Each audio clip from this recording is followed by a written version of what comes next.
Hey Cardinal families, Miss Kartheiser here, and today we're going to read week 3 of The One and Only Ivan, and it is pages 75 to 105. Old news. When Julia comes, she sits by Stella's domain and watches the new baby. She barely talks to me. Stella doesn't talk to me either. She's too busy nuzzling Ruby. She's cute, little Ruby, with her ears flapping like palm leaves, but I am handsome and strong. Bob trots a circle around my belly before settling down in just the right spot. Give it up, Ivan, he says. You're old news. Julia gets out a piece of paper and a pencil. I can see that she is drawing Ruby. I move to the corner of my domain to pout. Bob grumbles. He doesn't like it when I disrupt his naps. Homework, Julia's father scolds. Julia sighs and puts her drawing aside. I grunt, and Julia glances in my direction. Poor old Ivan, she says. I've been ignoring you, haven't I? I grunt again, a dignified, indifferent grunt. Julia thinks for a moment, then smiles. She walks over to my domain, to the spot in the corner where the glass is broken. She slides papers through. She rolls a pencil across my cement floor. You can draw the baby elephant too, Julia says. I bite the pencil in half with my magnificent teeth. Then I eat some paper. Tricks. Even after Julia and her father leave, I try to keep sulking, but it's no use. Gorillas are not by nature pouters.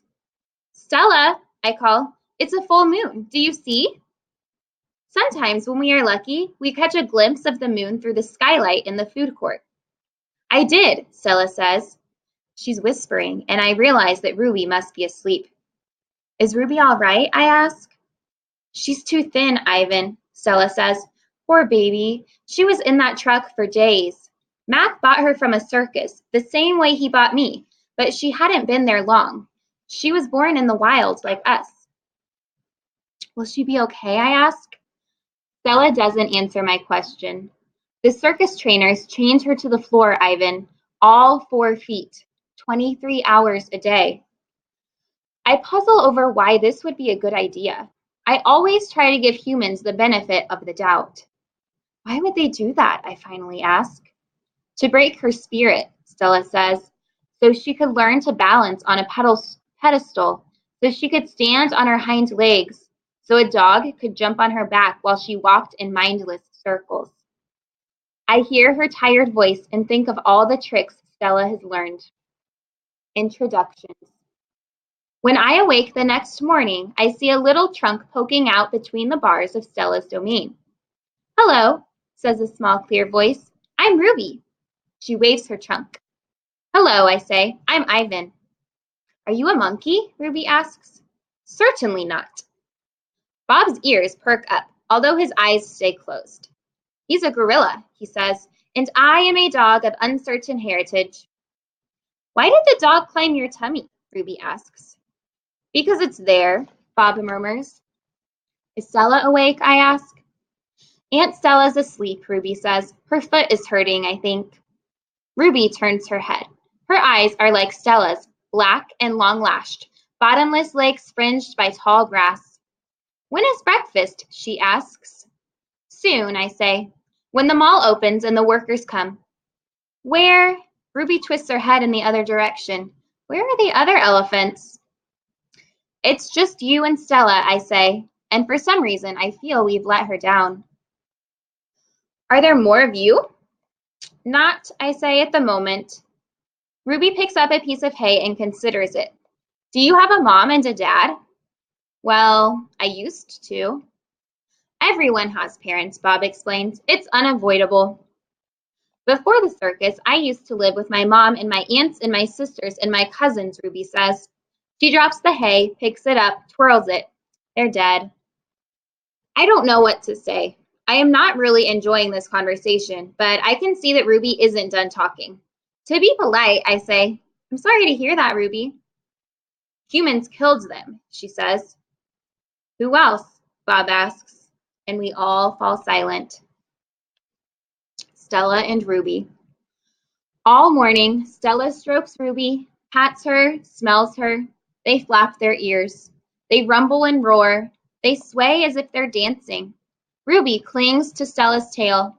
She slips under Stella's belly. Sometimes they just lean into each other, their trunks twirled together like jungle vines. Stella looks so happy. It's more fun to watch than any nature show I've ever seen on TV. Home of the one and only Ivan. George and Mac are out by the highway. I can see them through one of my windows. They are next to each other on tall wooden ladders, leaning against the billboard that tells the cars to stop and visit the one and only Ivan Mighty Silverback. George has a bucket and a long-handled broom. Mac has pieces of paper. He slaps one against the billboard. George dips the broom into the bucket. He wets the paper with the liquid from the bucket, and somehow the paper stays in place. They put up many pieces before they are done. When they climb down from the ladders, I see that they've added a picture of a little elephant to the billboard. The elephant has a lopsided smile. She is wearing a red hat, and her tail curls like a pig's.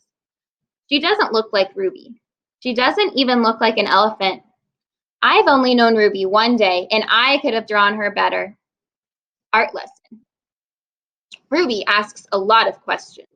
She says, Ivan, why is your tummy so big? And have you ever seen a green giraffe? And can you give me one of those pink clouds that the humans are eating? When Ruby asks, what is that on your wall? I explain that it's a jungle.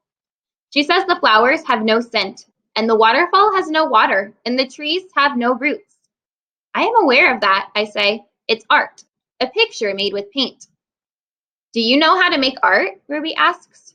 Yes, I do, I say, and I puff up my chest, just a little. I've always been an artist. I love drawing. Why do you love it? Ruby asks. I pause. I've never talked to anyone about this before. When I'm drawing a picture, I feel quiet inside. Ruby frowns.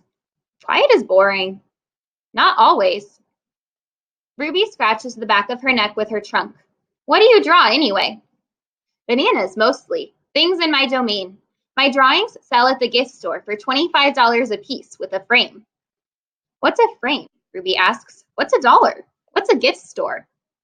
I close my eyes. I'm a little sleepy, Ruby. Have you ever driven a truck? Ruby asks. I don't answer.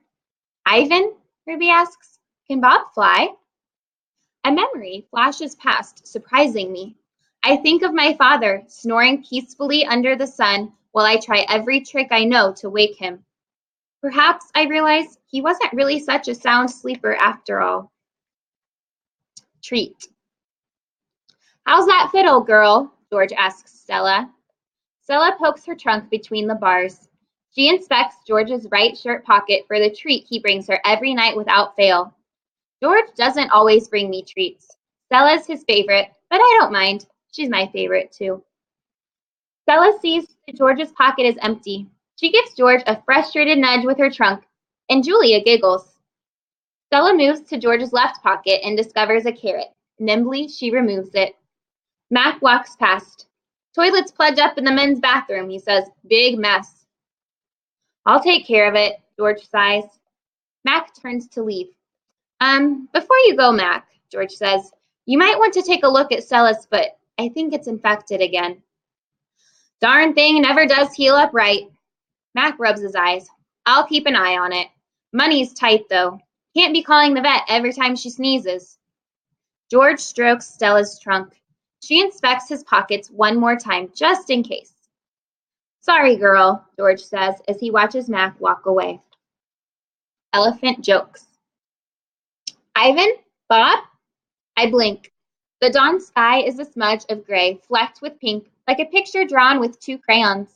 I can just make out Ruby in the shadows, waving hello with her trunk. Are you awake? Ruby asks. We are now, says Bob. Aunt Stella's still asleep, and I don't want to wake her, because she said her foot was hurting.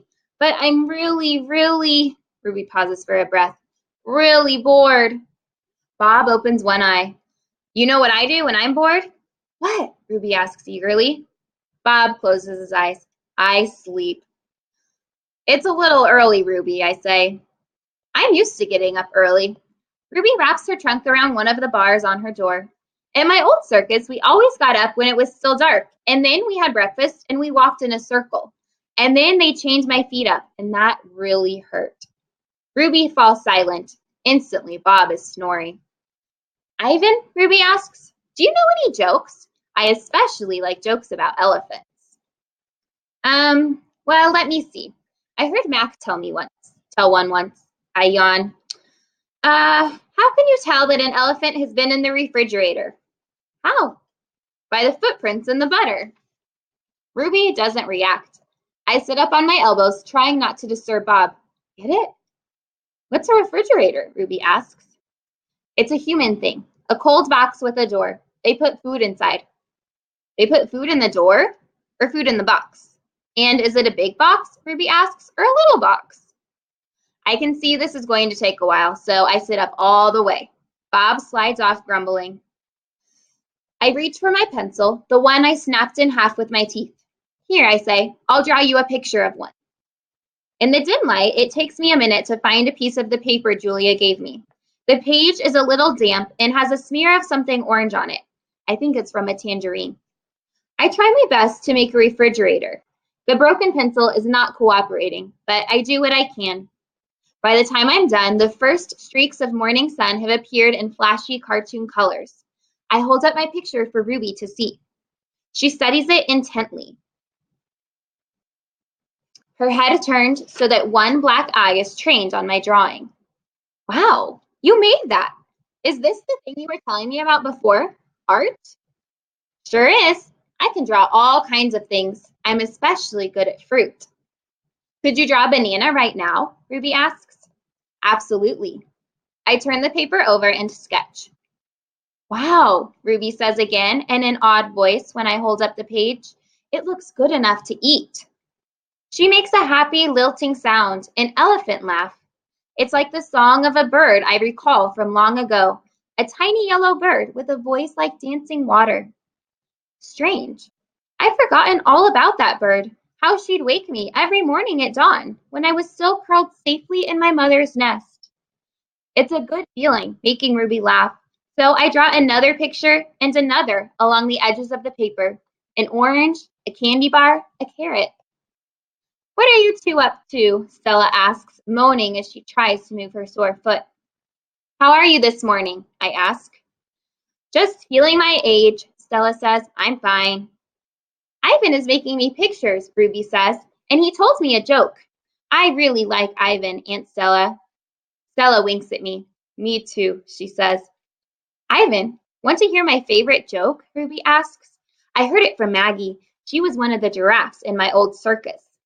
Sure, I say. It goes like this. Ruby clears her throat. What do elephants have that nothing else has? Trunks, I think, but I don't answer because I don't want to ruin Ruby's fun. I don't know, Ruby, I reply. What do elephants have that nothing else has? Baby elephants, Ruby says. Good one, Ruby, I say, watching Stella stroke Ruby's back with her trunk. Good one, Stella says softly. Children. Once, I asked Stella if she'd ever had any babies.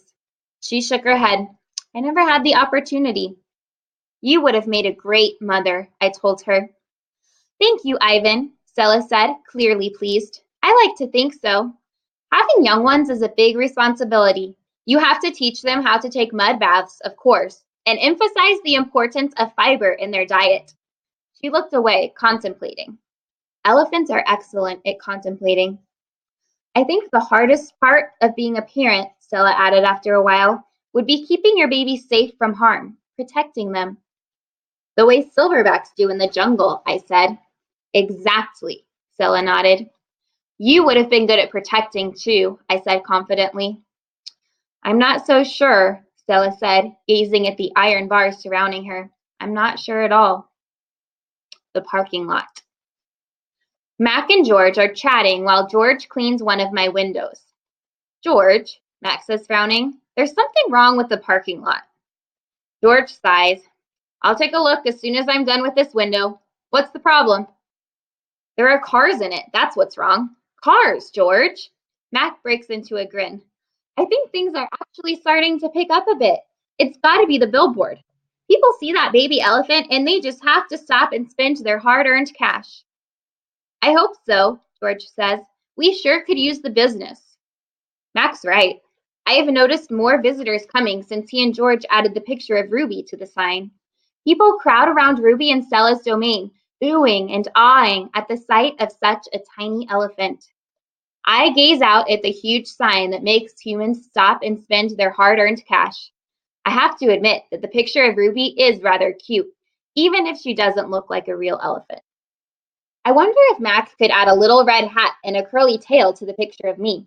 Maybe then more visitors would stop by my domain. I could use a few oohs and ahs myself. Ruby's story. Ivan, tell me another joke, please, Ruby begs after the 2 o'clock show. I think I may have run out of jokes, I admit. A story, then, Ruby says.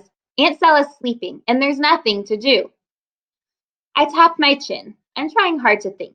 But when I gaze up at the food court skylight, I'm mesmerized by the elephant-colored clouds galloping past.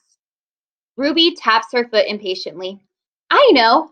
I'll tell you a story, she says. A real, live, true one. Good idea, I say. What's it about? It's about me. Ruby lowers her voice. It's about me and how I fell into a hole. A big hole. Humans dug it. Bob pricks his ears and joins me by the window. I always enjoy a good digging story, he says. It was a big hole full of water near a village, Ruby says. I don't know why humans made it. Sometimes you just need to dig for the sake of digging, Bob reflects. We were looking for food, Ruby says, my family and I, but I wandered off and got lost and went too close to the village. Ruby looks at me, eyes wide. I was so scared when I fell into that hole. Of course you were, I say. I would have been scared too. Me too, Bob admits, and I like holes. The hole was huge. Ruby pokes her trunk between the bars and makes a circle in the air. And guess what? She doesn't wait for an answer. The water was all the way up to my neck, and I was sure I was going to die. I shudder. What happened then, I ask. I'll tell you what happened, Bob says darkly. They captured her and put her in a box and shipped her off, and here she is, just like they did with Stella. He pauses to scratch an ear. Humans, rats have bigger hearts. Roaches have kinder souls. Flies have... No, Bob, Ruby interrupts. You're wrong. These humans helped me. When they saw I was trapped, they grabbed ropes and they made loops around my neck and my tummy. The whole entire village helped, even little kids and grandmas and grandpas, and they all pulled and pulled and... Ruby stops. Her lashes are wet, and I know she must be remembering all the terrible feelings from that day. And they saved me, she finishes in a whisper. Bob blinks. They saved you? He repeats. When I was finally out, everyone cheered, Ruby said, and the children fed me fruit. And then all those humans led me back to my family. It took the whole day to find them. No way, Bob says, still doubtful. It's true, Ruby says, every word. Of course it's true, I say. I've heard rescue stories like that before. It's Stella's voice. She sounds weary. Slowly, she makes her way over to Ruby. Humans can surprise you sometimes. An unpredictable species, Homo sapiens. Rob still looks unconvinced. But Ruby's here now, he points out. If humans are so swell, who did this to her? I send Bob a grumpy look. Sometimes he doesn't know when to keep quiet. Ruby swallows, and I'm afraid she's going to cry. But when she speaks, her voice is strong. Bad humans killed my family, and bad humans sent me here. But that day in the hole, it was humans who saved me. Ruby leans her head on Stella's shoulder. Those humans were good. It doesn't make any sense, Bob says. I just don't understand them. I never will. You're not alone, I say, and I turn my gaze back to the racing gray clouds. Thank you for reading with me tonight. I hope you enjoy next week's read.